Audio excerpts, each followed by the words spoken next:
So my name is Adam Arvidsson, and I'm an academic. I'm a professor of sociology in Naples at the University Federico II, and I've been working for a long time with digital economy, peer-to-peer, um, free software, open source, digital innovation, uh, crypto economy lately, these sorts of things. And I've also been quite interested in the whole question of the economic forms that are emerging from this, right? And recently, I wrote a book called Changemakers, which tries to sort of depict the analysis of the present state and the future possible future trajectory of the digital economy.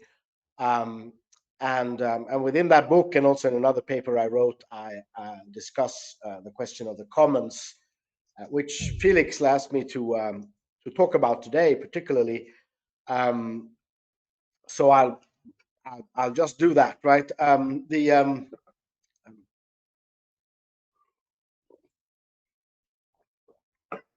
The question of the commons is, of course, something that's become very important to progressive politics and to speculations about new economic forms in the last decades, and of course, something that's been central to the whole, the whole range of thinking about alternative economic forms powered by digital technologies, ever since the origins of something called commons-based peer production, the work of Michel Bauwens and the Peer-to-Peer Foundation. But also before that, I mean, the notion of the commons, even though it maybe wasn't really explicitly mentioned, it was still fairly common to the whole sort of trait of what you can call the Californian ideology of speculation that digital technologies will enable more participatory, just, or transparent economic forms that accompanied their evolution throughout the 90s or maybe even the 80s. Right?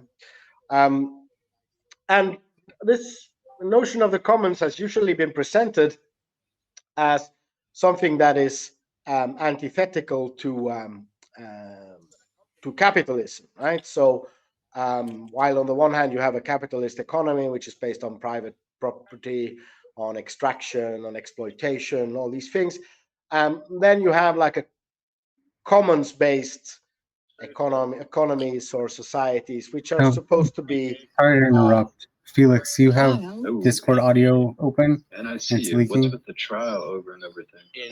In Discord. Okay, so on the other hand, you have like commons-based systems that are supposed to be egalitarian, based on sharing, cooperation, and where some even suggest that there are commons are the negations of all kinds of hierarchies or injustices in a certain sense.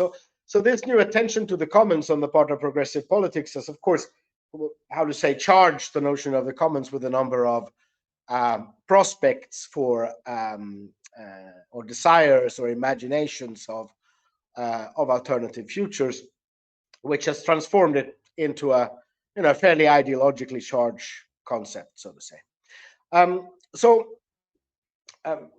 I'm going to talk essentially about two things. One thing that I'm going to talk about is that historically this opposition between the commons and capitalism is not that simple.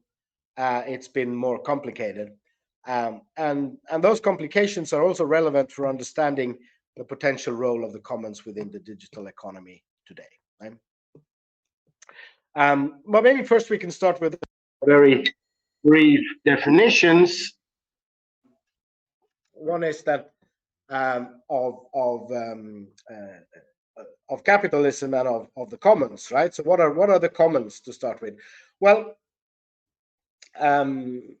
as you know, the original term commons, at least in the English language, goes back to the institution of the common land, or the commons in terms of the common land that were part of the English feudal civilization, starting sometime with the Norman invasions and developing throughout the High Middle Ages in England. That's a crucial institution to English rural life. Essentially, the commons were the common land where the commoners, which is a term that emerges out of struggles for the commons sometime in the 13th, 14th century, where the commoners, meaning ordinary people in the village with no particular property in land, could use this common land to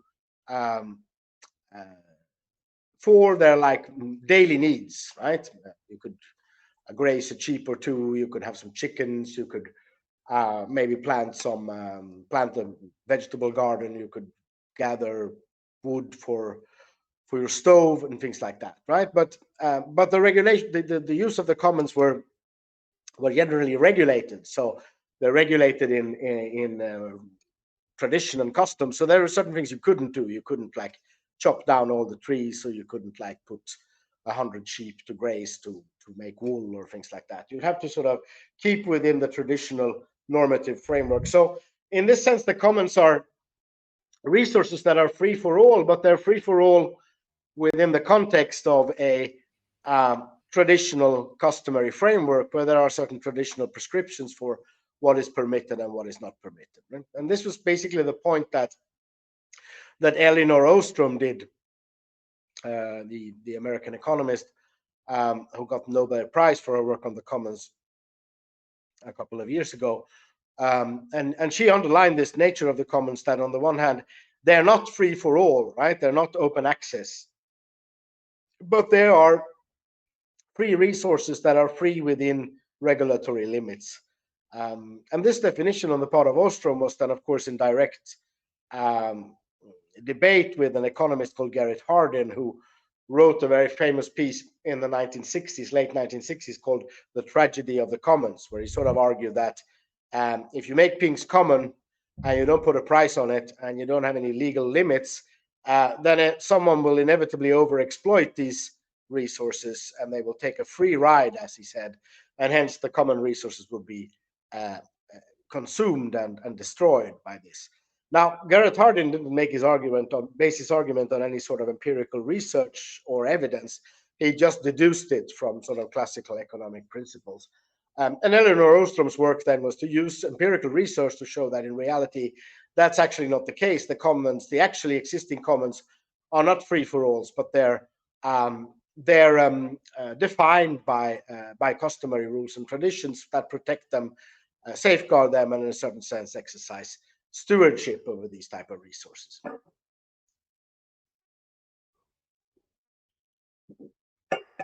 So in that sense, of course, commons are intimately linked to communities, right?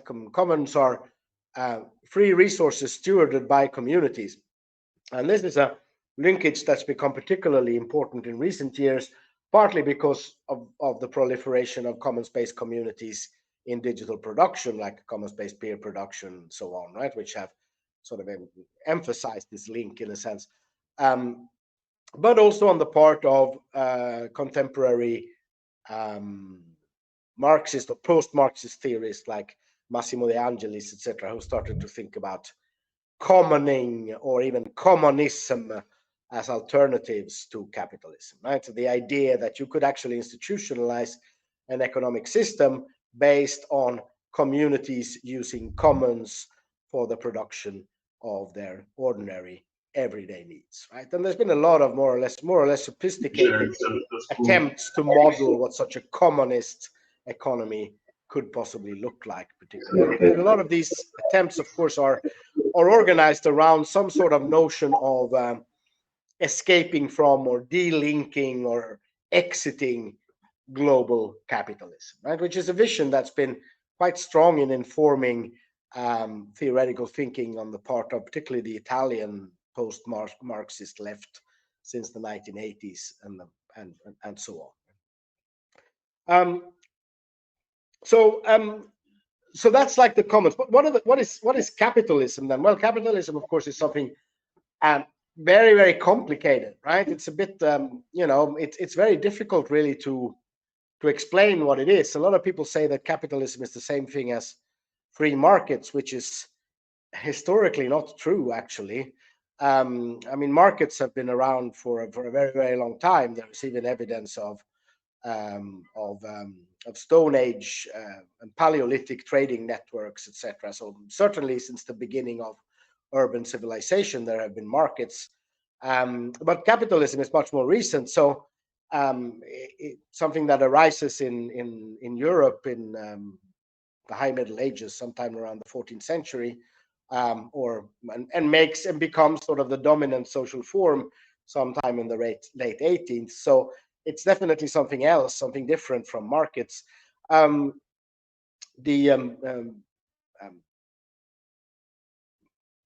Marx, who's the person who's mostly associated with these things, never actually talks about capitalism. He talks about the bourgeois mode of production, by which he means a fairly particular, I mean, he means the same thing basically, but the person who really talks about capitalism is a French historian called Fernand Braudel, who wrote this mastodontic work called on the Civilization of Capitalism. And his argument is essentially that rather than being equal to markets, capitalism is a system by means of which dominion is exercised through the control of markets. Right? And that sense, of course, is different from feudalism, which preceded it, because feudalism is a system where, yes, there are markets, but they're fairly marginal, and you do control them, but it's not the main thing. The main thing is dominion is exercised through military power. So, in a sense, a capitalist society is a society where markets become central. So, yes, capitalism does tend to foster the emergence of markets and to commodify, as you say, to transform things into stuff that can be bought and sold on markets.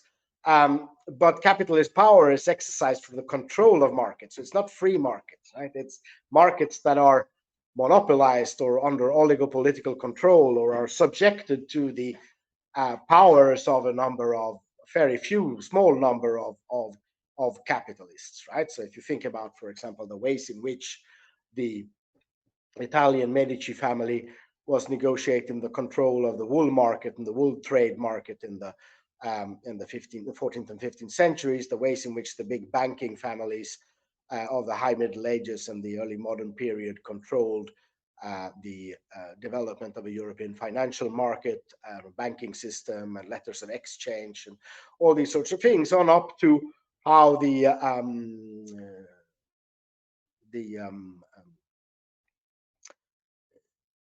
Indian,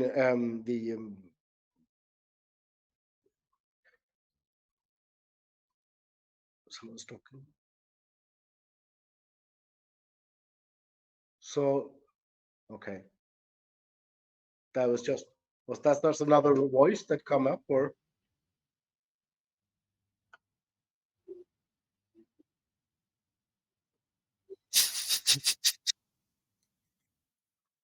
Yes, can you hear me now? Yeah. Wow. Thank you very much. All this droning on I just did about comments was just like nobody heard that, or what? Oh, we all heard it. You're heard doing you. amazing. Thank you. Yeah, we're definitely listening. Should I just go on then, or yeah, okay. Yes, please. Sorry for the interruption.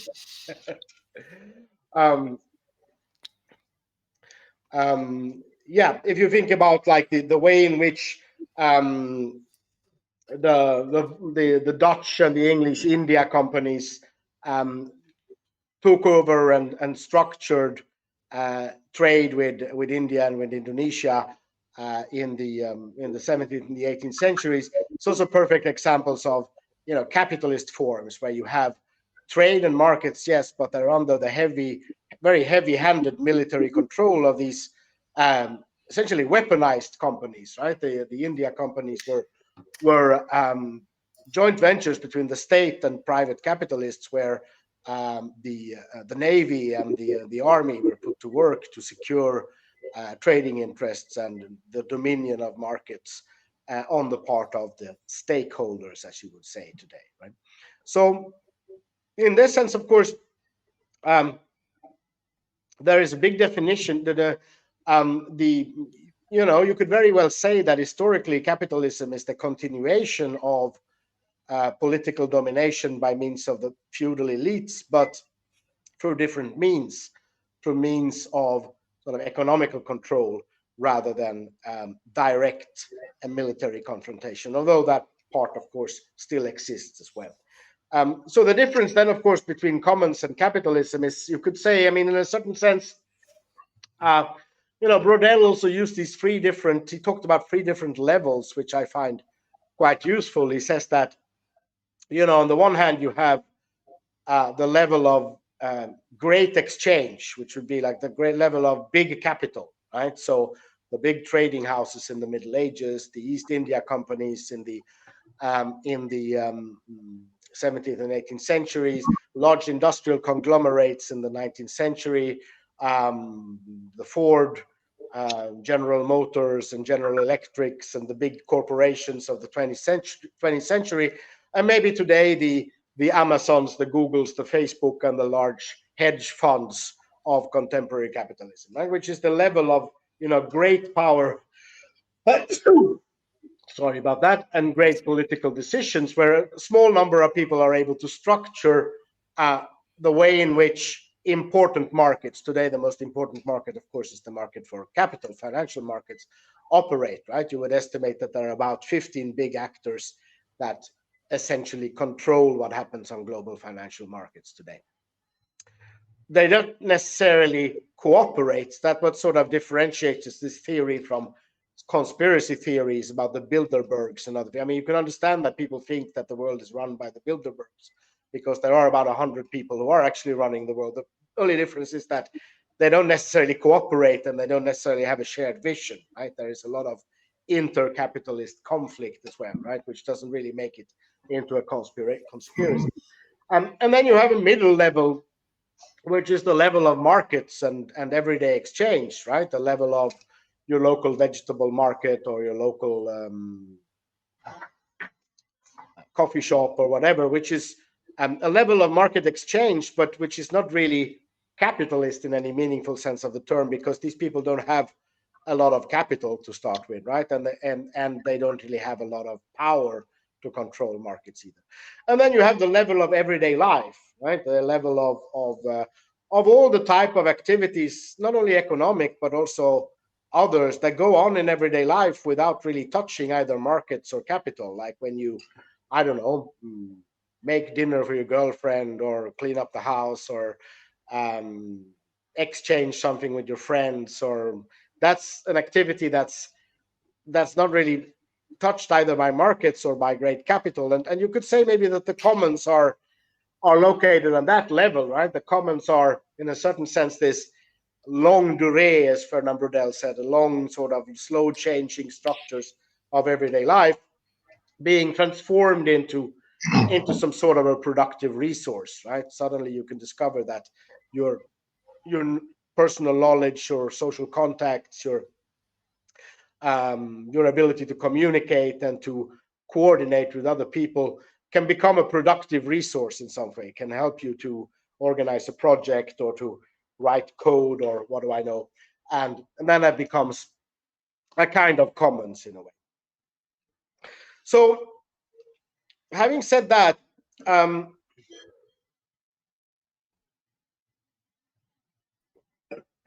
I wanted to talk briefly about the first question, that is sort of what is the relation then between capitalism and the commons. And I think the best way to do that is to talk about a bit of a historical expose, which I'll try to do as quickly as possible, also because time, I think, is getting scarce. I don't know, Felix, how are we set for time?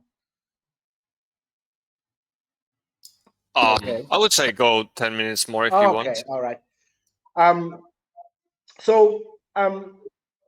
We said before that the commons were a fundamental institution of feudalism, and that's true. I mean, basically, feudalism was a system where you had 3 kinds of land, right? You had the land of the lord, which was most of the land in the village, and then you had the individual villagers might have individual plots of lands, which case would be pretty small, and then you have the common lands, which were sort of, land that everybody can use and which were central to the village.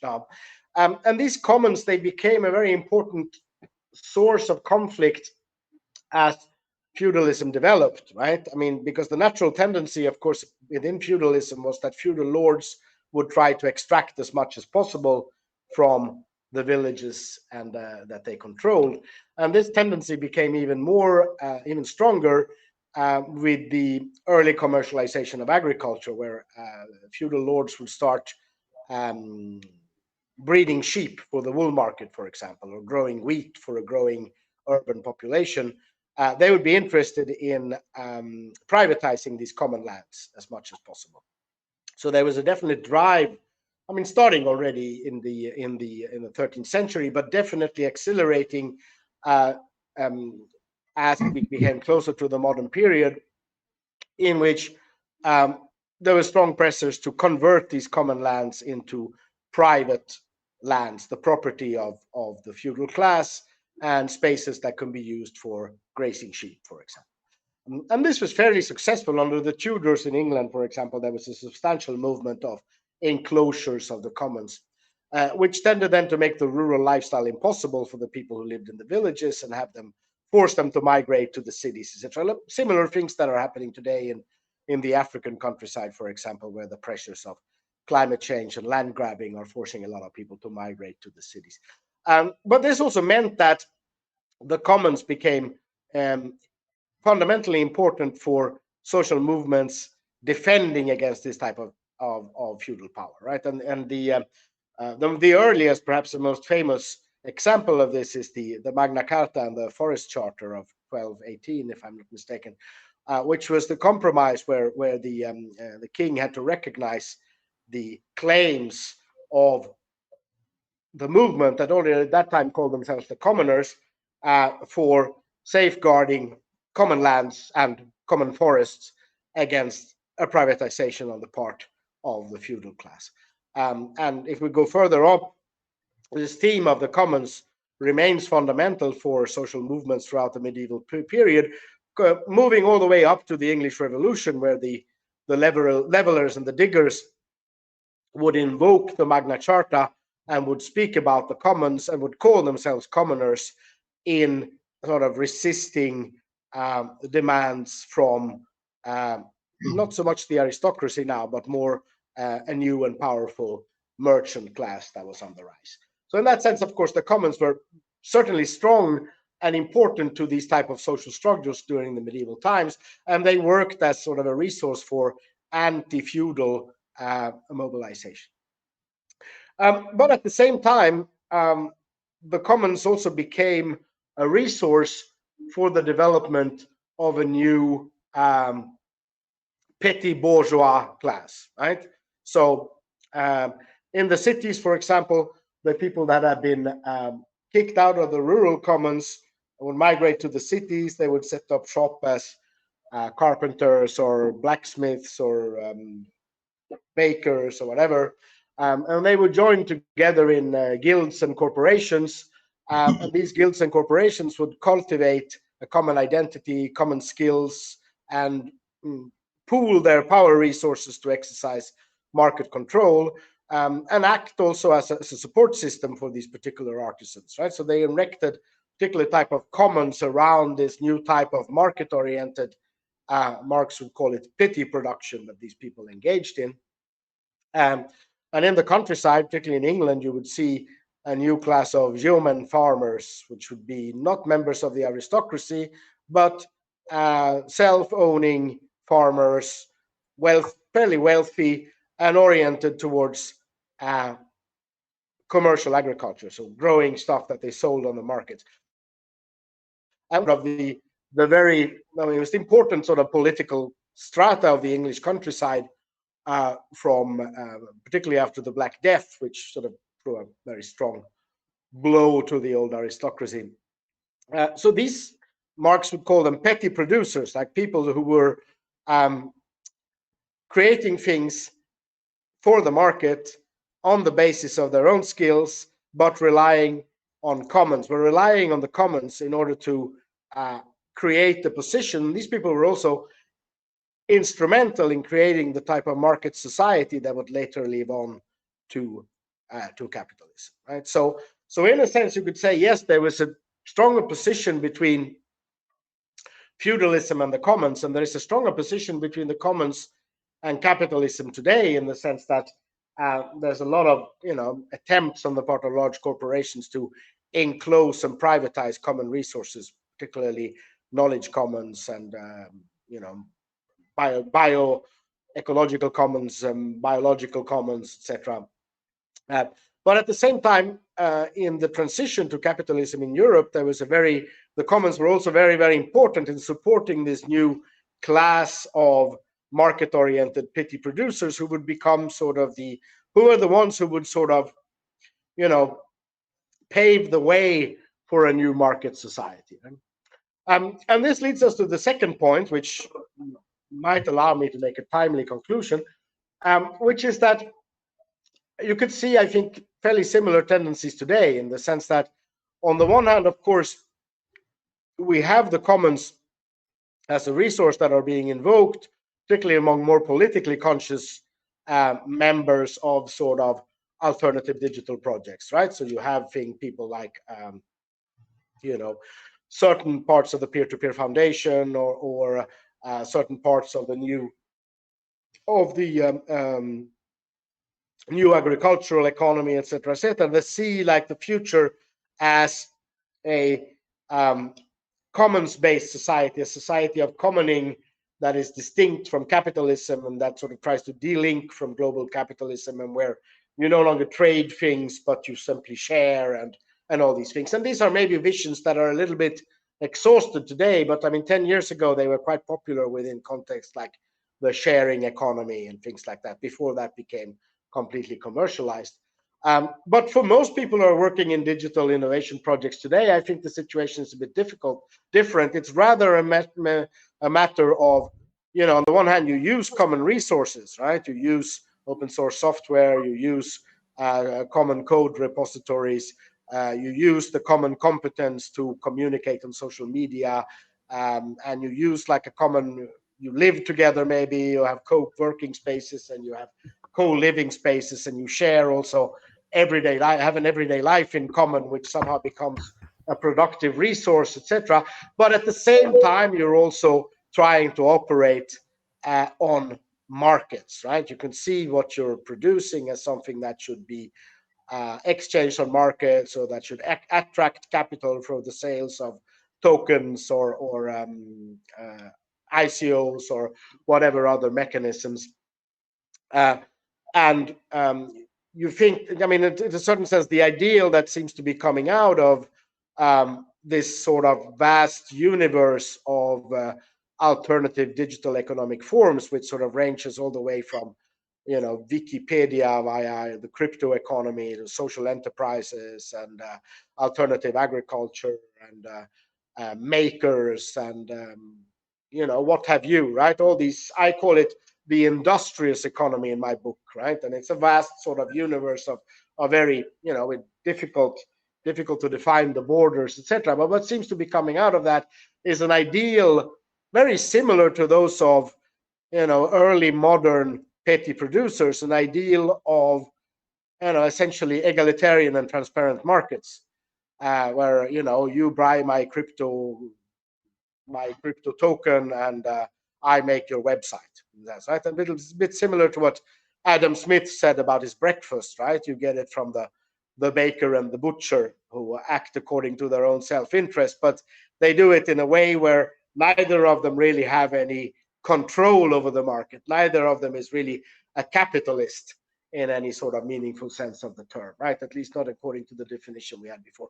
And within parentheses, of course, Adam Smith wrote in 1776, just when industrial capitalism was developing around him, but what he described was essentially a pre-capitalist economy. It was a pre-capitalist market economy, essentially, that he described in his Wealth of Nations, and not what would become the industrial capitalist economy of England just 50 or 70 years later. And you do this while still relying on common resources, and while still fostering common resources, and while still maybe also subordinating market exchange for the type of values and ethics that are inherent in the commons that you depend on, right? So rather than subjecting everything to the profit motive, which would be the the capitalist logic of action, you do engage in market exchange and you do strive for economic sustainability to be able to make a living on this, but your ultimate goals might be the forwarding the values and the visions that are inherent in the commons that you're also part of and you also support, right? So I think that there is a vision now emerging, very similar to the vision of in a certain sense, 18th century early 18th century economic thought, like Adam Smith and really early liberalism, of a notion of a sort of a transparent commons-based market society populated by small-scale digital petty producers who work hard and long but don't earn very much and who don't have a lot of capital at their disposal, which is in a certain sense my idea of what an industrious economy looks like.